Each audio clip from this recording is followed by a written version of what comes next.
Entonces, ¿qué cosa es la dimensión? Vamos a ver. La dimensión de un espacio vectorial, ¿no? Un espacio vectorial, ¿no? Es un espacio vectorial de dimensión finita si existe un conjunto finito de vectores que genera el espacio. Es decir, ¿qué queremos decir con esto? ¿No? Tú tomas tu espacio vectorial, digamos que R3. ¿Por qué R3 es de dimensión finita? Porque es el espacio generado por los vectores canónicos, ¿no? 1, E2 y E3. Entonces lo que estoy diciendo es que para generar cualquier punto o cualquier vector de R3 necesito solamente esos tres vectores canónicos, ¿no? Como solo necesito tres para generar todo el espacio, lo que digo es que el espacio es de dimensión finita. Eso es lo que estamos diciendo, ¿no? R2 o Rn. Rn, por ejemplo, es generado por los vectores canónicos, ¿no? E1 hasta En. Estos vectores generan todo Rn. Entonces tiene dimensión finita. Si solo necesito n vectores para generar todo el espacio es de dimensión finita. Ahora, diremos que un espacio vectorial es de dimensión infinita si no es de dimensión infinita. Es decir, tú tomas un espacio y tomas el espacio generado por cierta cantidad de vectores, ¿no? V1 hasta V, yo qué sé, Vn. Con un n suficientemente grande, ¿no? Suficientemente grande. Muchísimo mayor que yo que sé que 100. Pero no importa el valor de n, siempre encuentras que esto es un subconjunto propio. Entonces, si tú encuentras que este espacio generado por la cantidad de vectores que tú desees, ¿no? Siempre es un subconjunto propio del espacio vectorial, entonces significa que ese espacio vectorial es de dimensión infinita, ¿no? Porque te hacen falta muchos vectores para poder encontrar todos los vectores del espacio vectorial. V, ¿ok? Eso sucede con el espacio de polinomios, ¿no? El espacio de polinomios es de dimensión infinita, ¿ok? Ejemplos de espacio de dimensión infinita, el espacio de polinomios, de cualquier grado, ¿ok? En cambio, cuando queremos ejemplos de dimensión finita, tenemos ya también varios. Por ejemplo, Q raíz de 2, que fue el que vimos la primera clase, es un Q espacio, ¿no? ¿Y cuál es la base de este espacio vectorial? ¿O cuál es el conjunto de generadores? Lo que yo observo es que cualquier elemento de Q raíz de 2 siempre es A más B multiplicado por raíz de 2. Entonces lo que observo es que el conjunto que genera todo Q raíz de 2 es en realidad el 1 y raíz de 2. Esos dos elementos generan todo Q de raíz de 2, ¿no? El span generado por 1 y raíz de 2 es exactamente, ¿no? A con A en los racionales, B en los racionales, ¿no? A más B por Q, perdón, A más B raíz de 2. Todo eso es el espacio generado por 1 y raíz de 2. Y observo que eso concuerda con Q raíz de 2. O sea, son iguales. ¿Ok? Entonces el espacio Q raíz de 2 es de dimensión finita y es generado por 1 y raíz de 2.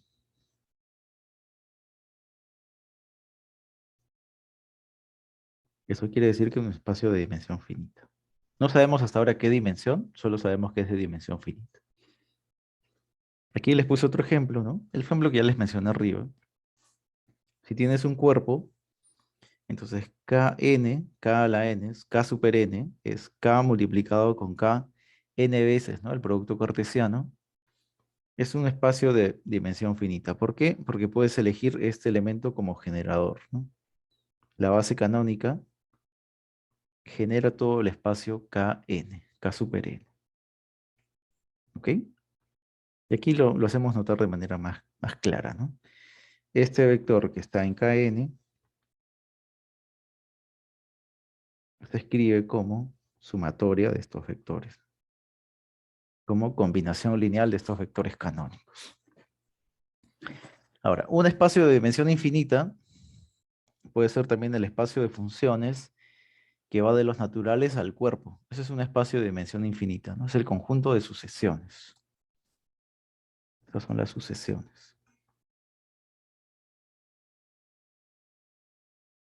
que de seguro han visto en el curso de cálculo diferencial, sucesiones. El espacio de sucesiones es un espacio de dimensión infinita. Uno podría pensar en, por ejemplo, una base generada por una especie de base canónica, ¿no?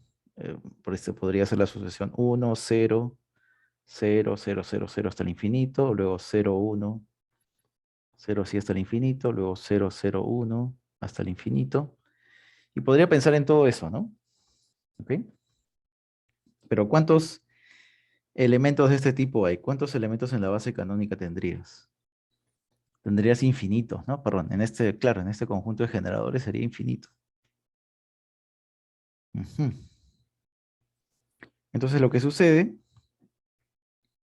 es que, por ejemplo, el espacio generado por estas sucesiones canónicas, que le estamos llamando, E sub i, no me alcanzan para generar todo el espacio de sucesiones. No, no alcanzan, ¿no? Parecería que sí, pero no alcanzan. O sea, lo que te estoy diciendo es que una sucesión no se puede escribir, se podría escribir así. Sí se puede, ¿no? A ver, A1, A2, más A3, E3, más AN por EN más, y así continuamos hasta el infinito. Ya, lo que pasa aquí es que nosotros en el curso solo hemos hablado de combinación lineal finita, ¿no? O sea, solo puedo combinar hasta un determinado punto. Eso es una combinación lineal. No existe una combinación lineal infinita, digamos, ¿ok? No puedo hacer eso. Todas las combinaciones lineales que hemos hecho son todas finitas. Entonces, cuando hablamos de espacio generador, solo tomamos combinaciones finitas, ¿no? Aquí estamos considerando, le vamos a escribir, aquí consideramos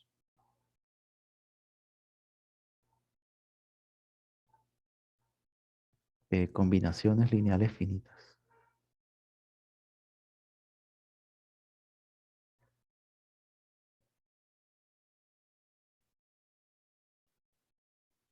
Mientras que aquí, en el espacio de sucesiones, hay sucesiones que tienen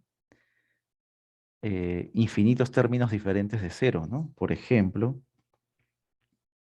podríamos poner aquí este ejemplo, mira. La sucesión constante 1.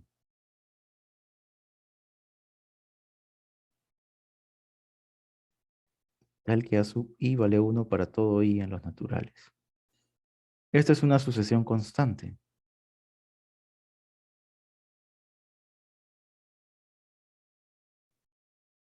Y esta sucesión constante, 1, 1, 1, 1, 1 hasta el infinito, no se puede escribir como una combinación lineal finita de elementos de esta especie de base canónica, ¿no?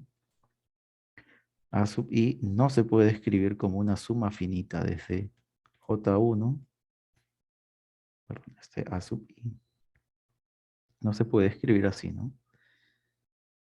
De alfa sub j por e sub j. No se puede. ¿Por qué? Porque como esta es una suma finita, solo me voy a quedar en un punto, ¿no? O sea, digamos que esta sucesión constante es como un tren con infinitos vagones y tomar un elemento de este espacio generado es siempre tomar un tren con una cantidad finita de vagones, ¿no? O sea, no vas a poder encontrar un tren con infinitos vagones, esa es la idea. Aquí. Los trenes que están en este espacio son todos trenes finitos, con una cantidad finita de vagones. En cambio, existen sucesiones como si fueran trenes de infinitos vagones. Esa es la observación que ustedes tienen que ver aquí. ¿Ok? Esa es la idea de este ejemplo. Hay otra especie de conjuntos que son las sucesiones con soporte finito, es decir, aquellas sucesiones que solo tienen una determinada cantidad finita de puntos que son diferentes de cero. O sea, casi todos son ceros, salvo una cantidad finita. Eso es lo que me dice. Esas son las sucesiones con soporte finito.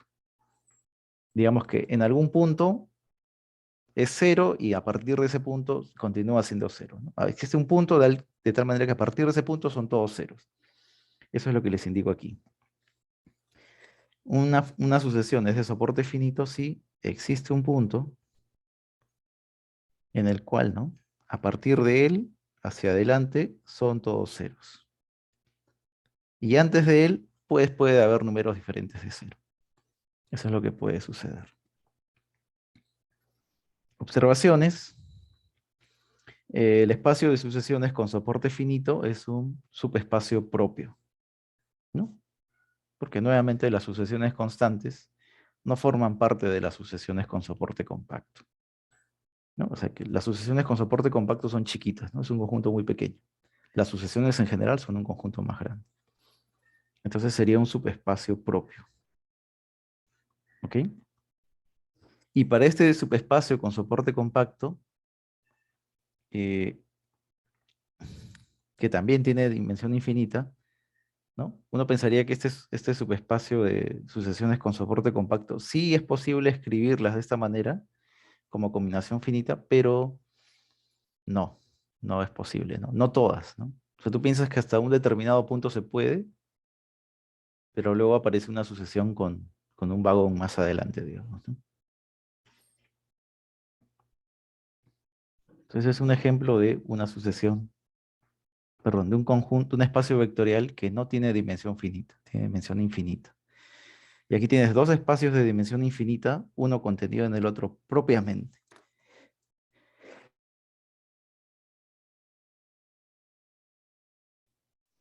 Disculpe.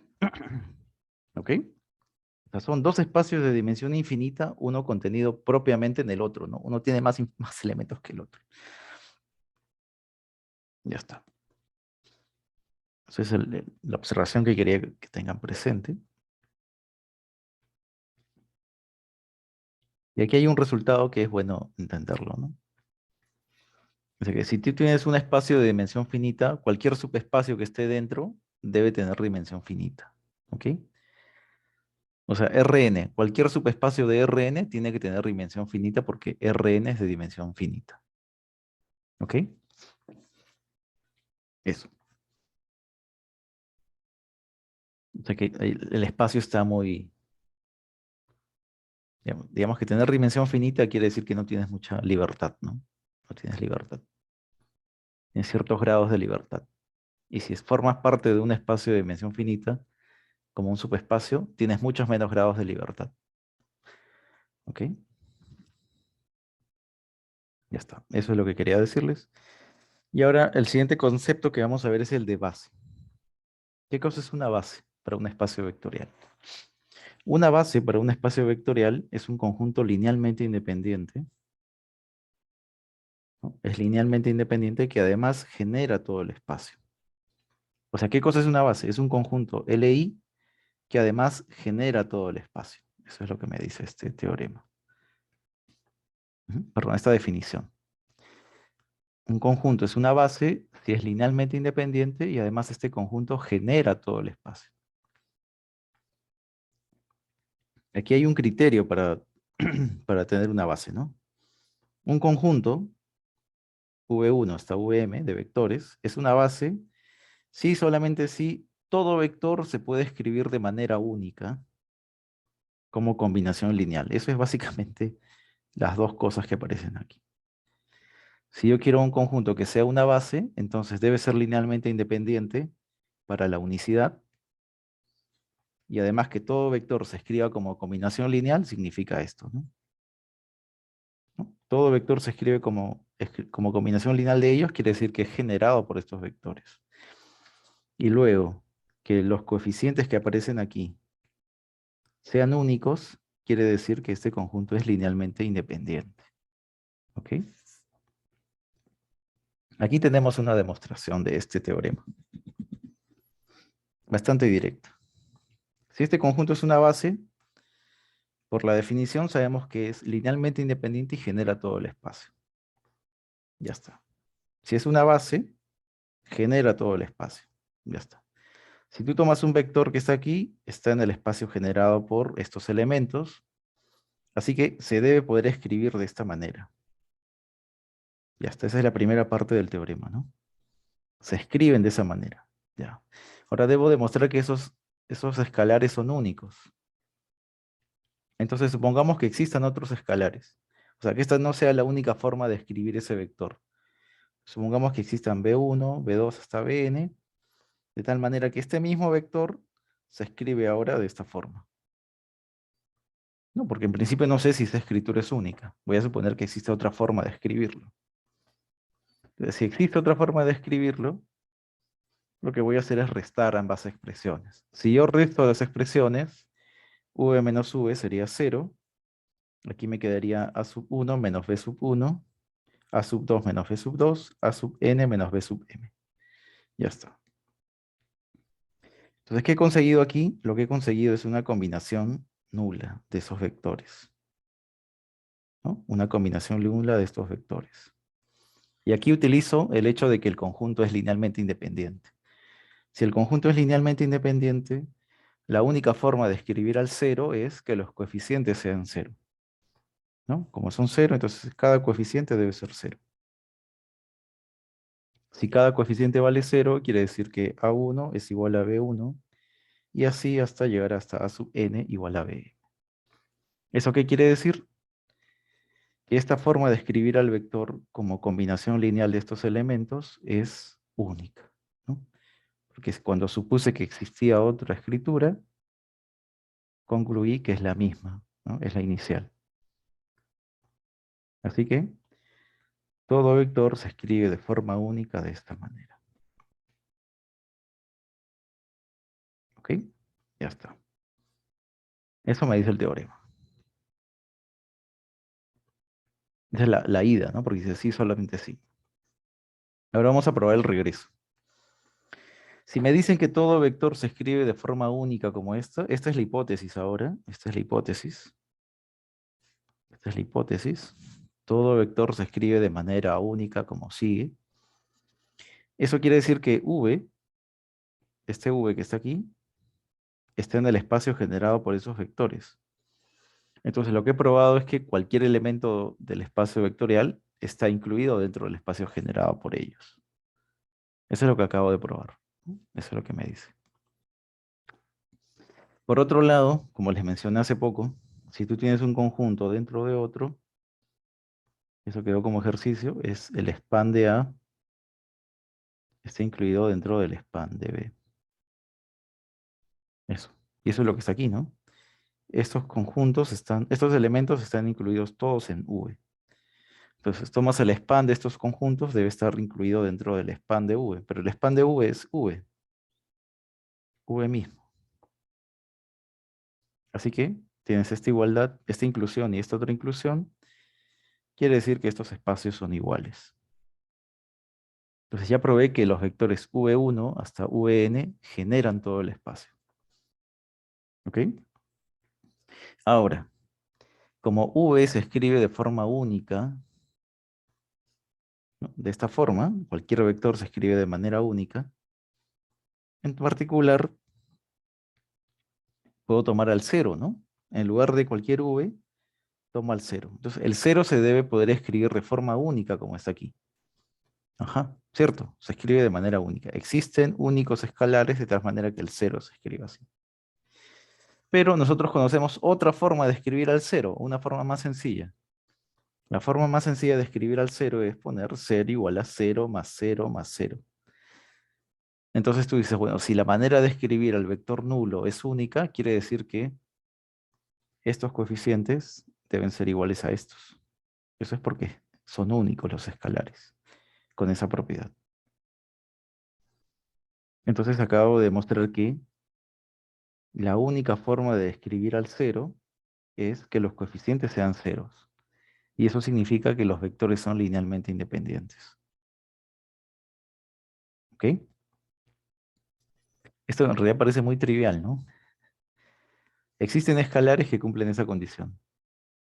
Pero también sé que se escribe como 0 más 0 más 0. Entonces, esos escalares que existen deben ser todos iguales a cero. Y eso prueba que el conjunto es linealmente independiente. ¿Ok? Ahora, el siguiente teorema me dice, ¿cómo puedo conseguir una base? Me dice lo siguiente. Primero tú consigues un conjunto de generadores cualquiera. Puede ser que este conjunto de generadores sea LED, ¿no? El linealmente dependiente. Pero tú puedes ir quitando un vector tras otro hasta que te quede un conjunto linealmente independiente. Eso es lo que me dice este teorema. ¿No? Dice, todo conjunto finito que genere un espacio vectorial se puede reducir a una base del espacio vectorial. Y aquí me da la demostración, ¿no? Me dice, partimos con un conjunto generador, ¿no? Un conjunto que genera V, ¿no? Ya está. Si el conjunto fuera linealmente independiente, eso ya es una base. Si fuera linealmente independiente, en el mejor de los casos ya tendría. Si no es con un conjunto linealmente independiente, entonces es un conjunto linealmente dependiente. Por el teorema que acabamos de ver hace poco, de la clase 2, existe un elemento tal que, ¿no? B sub j se escribe como combinación lineal de los anteriores a él, y S, el espacio generado por todos esos vectores, es igual al espacio generado por el mismo conjunto, pero sin considerar B sub j0. Entonces le quitas un primer vector. Ya está, ya le quitaste uno. Y continúas con el mismo espacio generado. ¿Ok? Y ahora te haces la pregunta. Este conjunto que tenemos ahora, sin considerar a VJ0, ¿es LI? Si fuera LI, ya tienes una base. Si no fuera LI, entonces le vuelves a aplicar el procedimiento, ¿no?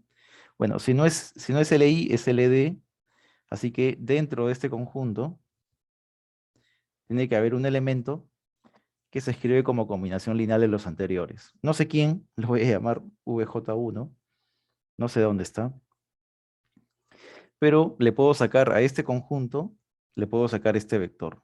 Entonces se lo saco, ¿no? Lo sacamos. Ya saqué dos vectores del conjunto total, ¿no? Le saco ese elemento, el espacio vectorial se mantiene, continúa siendo el mismo, eso es V, pero ya le quité dos vectores.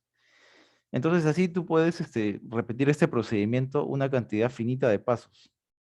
¿Por qué una cantidad finita de pasos? Porque tienes una cantidad finita de elementos dentro del conjunto, ¿no? O sea, ¿cuántos vectores a lo más le puedes quitar? Si tienes B sub m, le puedes quitar a lo más m menos 1 vectores. Y te quedaría solamente con uno. Y ese sería el caso, el peor de los casos, ¿no? Pero puedes comenzar a quitar vectores. Ese es el procedimiento. Entonces, luego de una cantidad finita de pasos, encontraremos vectores, ¿no? Que son los resultantes, ¿no? Que generan todo el espacio y que además ese conjunto es linealmente independiente. No sabemos qué cantidad es, pero existe una cantidad. ¿Podría ser solamente un vector? Sí, podría ser, o podrían ser dos, o podrían ser tres, ¿no? Pero existe una cantidad finita que es linealmente independiente y genera todo el espacio. ¿Ok? Y esa sería la base.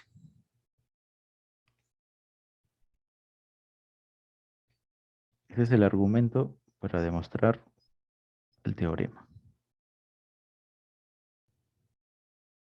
¿Ok? Sencillo, ¿no? Incluso podría ser programable si ustedes se encuentran, ¿no? Si les dan la base, ustedes podrían programar esto para que lo calculen. Ahora vemos un poquito del teorema de completación de bases. ¿Ok? Vamos a probar tres teoremas aquí. Dice que todo espacio vectorial de dimensión finita tiene una base. Todo conjunto linealmente independiente de un espacio vectorial se puede extender hasta obtener una base de todo el espacio vectorial. Y un tercer teorema que me dice que si tengo un espacio vectorial de dimensión finita y tengo un subespacio, entonces puedo encontrar otro subespacio, ¿no?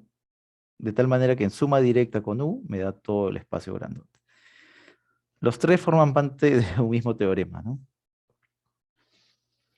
Aquí, estos dos últimos, el teorema 2 y 3, ustedes lo pueden ver de manera geométrica. Por ejemplo, cuando están en R3, ustedes piensan en que el plano U, es generado por dos vectores. Pero si ustedes quieren completar a una base de R3, lo que ustedes necesitan es un tercer vector, ¿no? Que en R3 puede ser el producto cruz o el vector normal al plano. Básicamente esa es la idea en general, ¿no? Tú tienes los vectores que están dentro de tu subespacio y hay vectores que están fuera, ¿no? Esos vectores que están fuera te ayudan a completar la base, ¿no? Así poco a poco, uno a uno. Esa es la idea en general. Vamos a ver eso ahora. Y primero demostremos el primer teorema. Me dice que si tengo un espacio vectorial de dimensión finita, aquí me faltó la S, supongamos, que nuestro espacio es diferente del trivial, ¿no? Entonces tengo un primer vector, ¿ok? Tengo un primer vector. Estamos suponiendo que es de dimensión finita. Entonces me puedo preguntar, ¿mi espacio vectorial es generado por un solo vector? Si fuera así, ya encontré la base. Si no fuera así, hay un vector que pertenece al espacio, pero que no pertenece a este espacio generado por esta recta, ¿no? Por este vector V1, que sería como una recta. Entonces, si el vector no está dentro de la recta, entonces considero ese vector y el vector que genera la recta, entonces ya tengo un plano. Entonces me pregunto, este plano tengo dos vectores que son linealmente independientes, me pregunto si todo el espacio vectorial es un plano. Si fuera un plano, se acabó. Pero si el espacio es mucho más grande que un plano, quiere decir que está el plano y tengo un vector fuera, ¿no? Entonces considero ahora los dos vectores que tenía dentro del plano con este vector que está fuera. Entonces tengo como un R3. Me pregunto nuevamente, ¿mi espacio vectorial es R3? Si fuera así, si es como R3, se acabó. Si no es como R3, entonces es R3 más un vector que está fuera, ¿no? Un elemento que está fuera. Y considero así mis tres vectores de mi R3, entre comillas, con el cuarto vector. Entonces tendría un espacio vectorial generado por cuatro vectores linealmente independientes. Me vuelvo a preguntar, ¿este espacio es todo o no es todo? Si no es todo, entonces puedo completarle con un vector más. Y así. Ahora la pregunta es, profesor, ¿y esto puede ser ilimitado? La respuesta es no, ¿no? Porque como estamos pensando que nuestro espacio grande tiene dimensión finita, en algún momento voy a llegar a obtener todos los generadores del espacio, ¿no? O sea, digamos que para mi espacio vectorial necesito 10, comencé con uno y luego de 9 pasos más ya conseguí los 10 vectores para generar todo el espacio. Eso es lo que sucede. Eso es lo que me dice el teorema. Y eso sería su demostración. El segundo teorema me decía que si yo tengo una base, no, perdón, si yo tengo un conjunto linealmente independiente, yo lo puedo completar. La misma historia. Vamos a ver la demostración aquí. Si tú tienes un conjunto linealmente independiente, la pregunta es, ¿cómo puedo completarlo a una base? Primero te preguntas, ¿esto ya es una base? La respuesta es sí y ya está. Si la respuesta es no, quiere decir que existe un vector en el espacio que no se encuentra dentro de ese espacio generado. Entonces, ¿qué haces? Se lo añades, pues, ¿no? A mi conjunto de generadores le añado un vector más. Y luego te vuelves a preguntar, ¿este conjunto ya es linealmente independiente? ¿No? Ese es un ejercicio que ustedes pueden probar. Si un vector no pertenece al espacio generado por un conjunto linealmente independiente, todo el conjunto, incluido este vector que no pertenece, es linealmente independiente. Eso lo voy a poner aquí como ejercicio.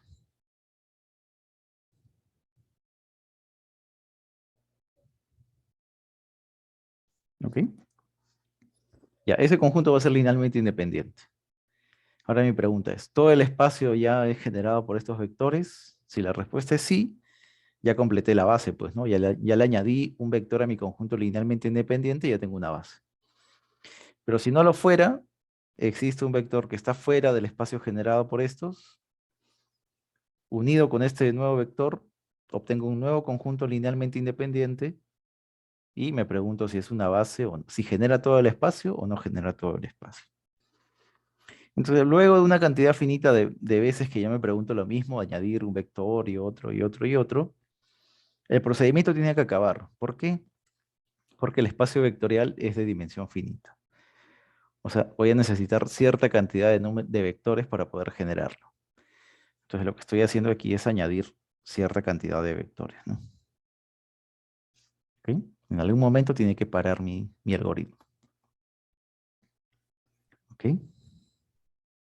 Ya está. Y así, de esa manera consigo una base, preguntándome si es o no es.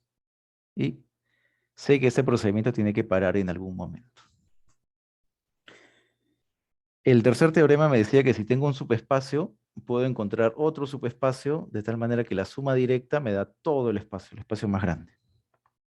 Vamos a demostrar eso también. Entonces comencemos con un subespacio. U. Este subespacio tiene una base, ¿no? Porque todo espacio vectorial tiene una base. Así que este subespacio, como es espacio vectorial, tiene una base. Es decir, tiene un conjunto que genera todo U y además es linealmente independiente.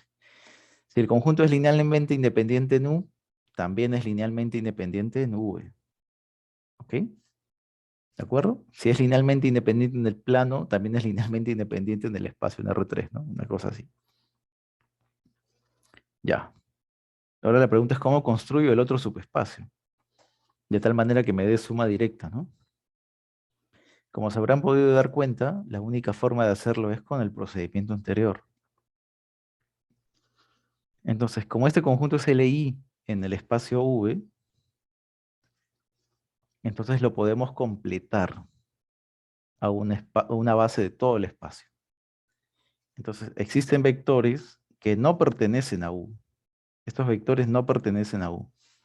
De tal manera que este conjunto, ¿no? U sub 1 hasta U sub m, unión W1 hasta Wn, es una base de todo el espacio. Ese es básicamente el teorema 2. Ese es el teorema 2. ¿Ok? Lo completas a una base del espacio más grande. Entonces, ¿quién va a ser mi subespacio para que esté en suma directa?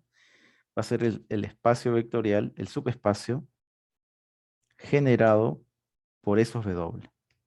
Estos W que están aquí, ahora tomas el espacio generado por esos W. Eso es un subespacio. Y ahora lo que tendría que probar es que U más W se encuentran en suma directa.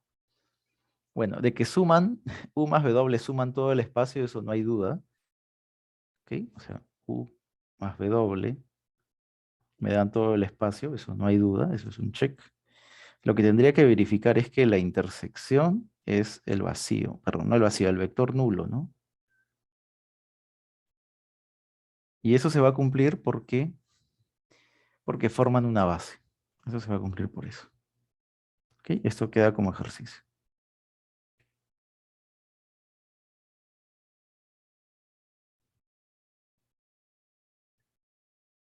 Verificar que si U es generado por estos vectores y W es generado por estos vectores, esta condición me dice que la intersección es el vector nulo.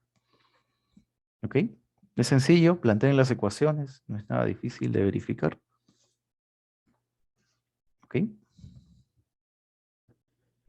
Ahora vamos a establecer, ¿no? Hemos hablado de cuándo un espacio tiene dimensión finita o infinita. Ahora vamos a establecer qué cosa es la dimensión de un espacio. ¿Ok? ¿Qué cosa es la dimensión? Entonces, definición. Dos bases cualquiera de un espacio vectorial de dimensión finita tienen la misma cantidad de vectores. Tú tienes una base y otra base del mismo espacio, la cantidad de elementos que tienen es la misma. Eso. Eso me dice el primer teorema. ¿Ok? Entonces, si uno prueba que cualquier base que tú elijas del mismo espacio va a tener la misma cantidad de vectores, y estás observando que hay un numerito, ¿no? Asociado a una base, que es la cantidad de elementos de esa base. Entonces vamos a definir la dimensión de un espacio vectorial de dimensión finita como la cantidad de elementos de cualquier base que tú elijas, ¿no? Tienes el espacio vectorial de dimensión finita, V, encuentras una base, entonces la dimensión del espacio será la cantidad de elementos de esta base, ¿ok?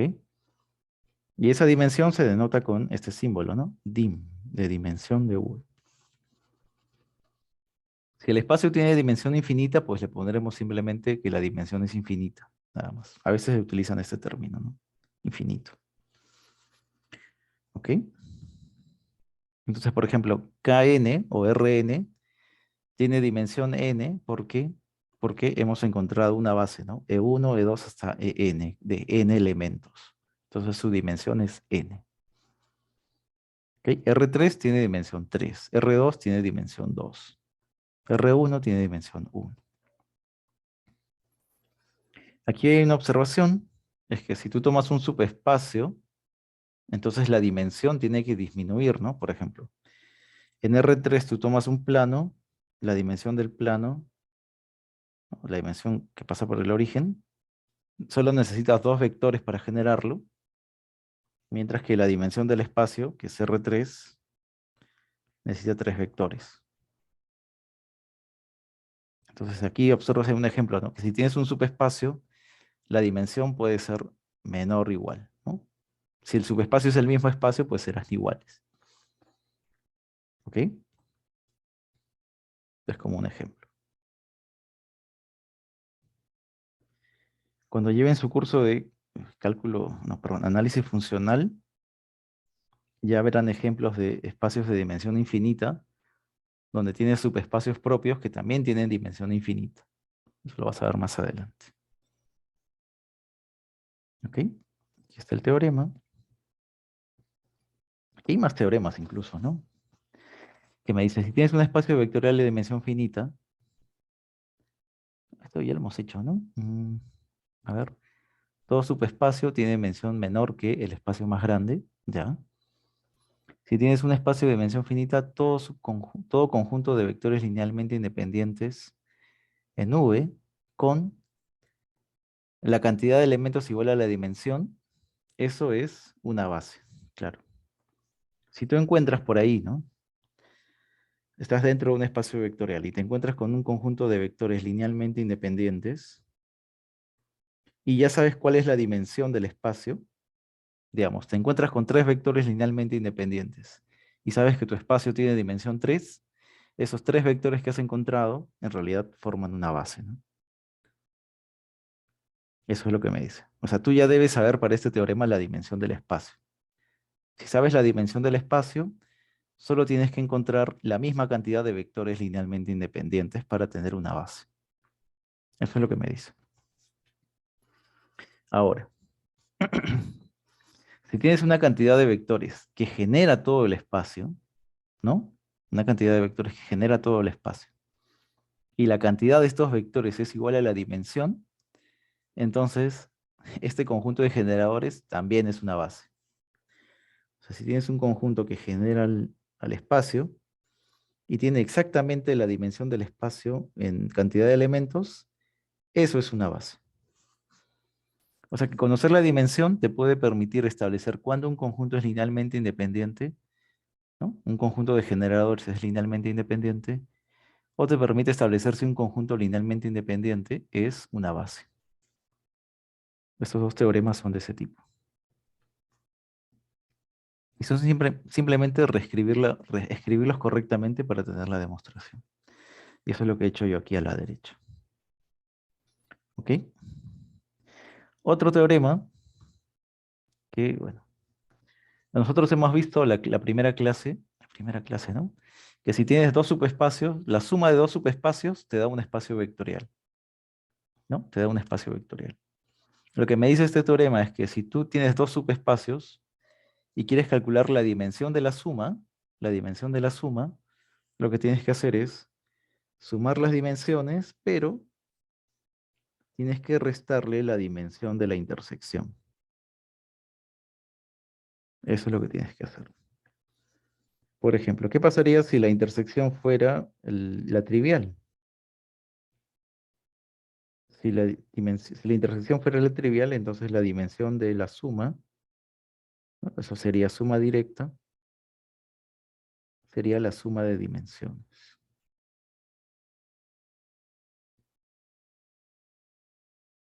¿Ok? Ese es un teorema. Si es que la intersección fuera trivial. Si no lo es, tienes que restarle la dimensión de la intersección. ¿Ok? Y por último, ya para terminar y cerrar la clase, vamos a ver lo que es una transformación lineal.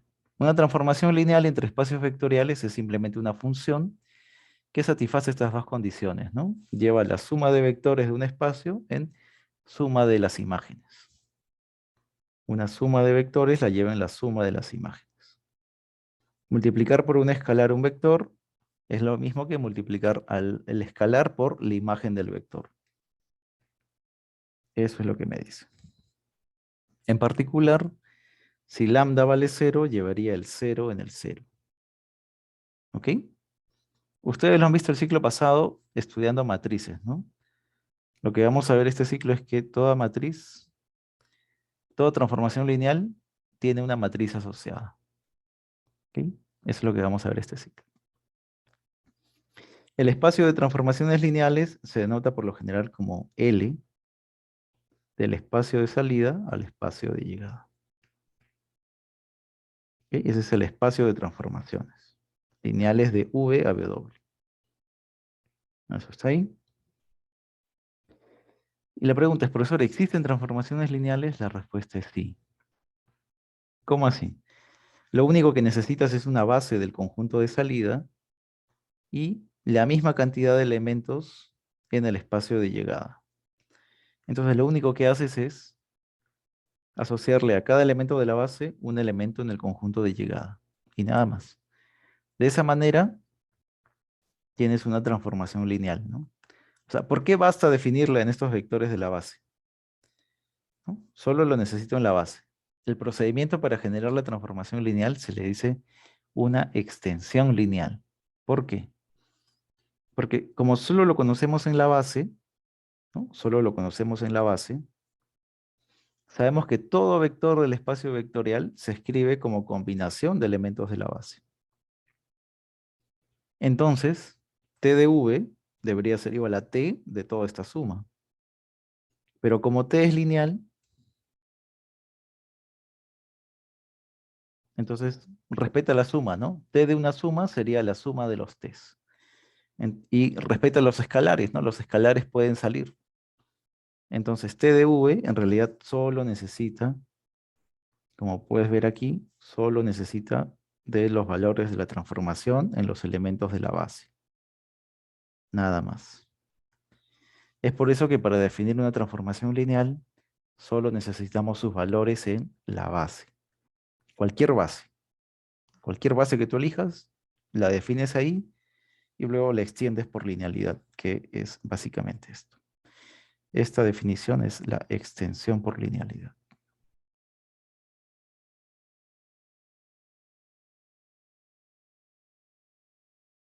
¿Ok? Y lo que se cumple con las transformaciones lineales es lo mismo que se cumplía para las matrices. ¿Eh? Suma de transformaciones lineales es suma, ¿no? Como función. Esto no hay nada nuevo, ¿no? Esto es como función. Esto es como función. No hay nada nuevo. Ahora, lo nuevo es en realidad ese teorema, que me dice que con la suma y producto por un escalar que conocemos de las funciones, el espacio de transformaciones se convierte en un espacio vectorial. ¿Ok? Esto se convierte en un espacio vectorial, con las operaciones que ustedes conocen de suma de funciones y multiplicar un número por una función. Con eso se convierte en un espacio vectorial. Eso es importante.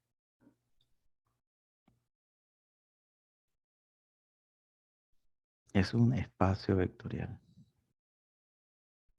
Entonces aquí nos gustaría saber cuál es la dimensión, cuál sería la base, ¿no? Y ese tipo de cosas. Eso lo vamos a ver a lo largo del ciclo, ¿no? A lo largo del curso. También existe una composición de funciones que ustedes conocen, ¿no? La composición nosotros les vamos a llamar el producto de transformaciones lineales. ¿Ok? El producto de S y T sería la composición de T con S. Así.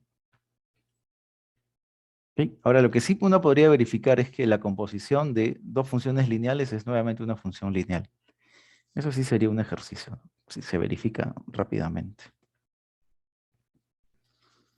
Y lo que sucede es que, aquí repito nuevamente, las transformaciones lineales tienen las mismas propiedades que las matrices. Es decir, tú multiplicas tres matrices, asocias dos de ellas y es lo mismo que asociar otras dos.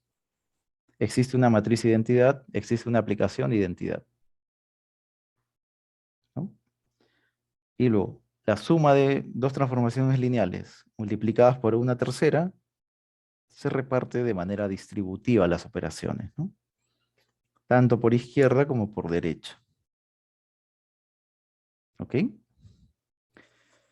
Creo que esto es básicamente un repasito de lo que han visto en funciones, solamente que ahora le estamos añadiendo el concepto de linealidad. ¿Ok? Y aquí nos vamos a quedar en la clase.